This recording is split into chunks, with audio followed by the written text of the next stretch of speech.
tanan. So welcome to sa amuang town. Gamay lang in town kaayo nga farm dinhi sa among probinsya, no?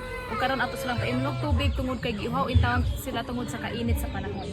Ang mga Bisayang manok atog yung paimnon kay ilang mga sabaw pagkalami rabang higkupon. Ilabi na og nay kapayas nga sa gulon, perfect kaayo ang atong panihapon. O mga amigo, ano na ako sab ako ipailaila ang mga pabo lami sad kaayong litsunon. Lami ang kumbira kung naay okasyon. Busa sa pag-atiman dili kita angay tapulon. Ang mga kahayupan sa probinsya pagkanindot sudongon. Mao kini ang makalingaw dinhi sa probinsya nga ilang buhion.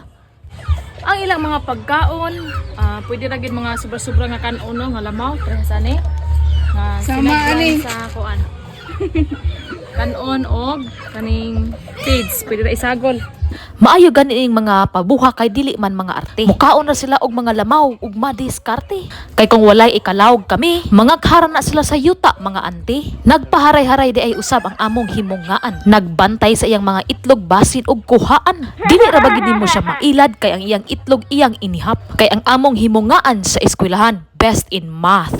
Bitaw ang pagbuhi sa mga hayupan makalingaw. Kay kung wala kay sudan aduna gyud kay maihaw. Basta magkugilang kag paglawog ug pag-atiman kanila sa matag adlaw. Sa laing bahin ang baboy na usab ang ato ang pagahisgutan.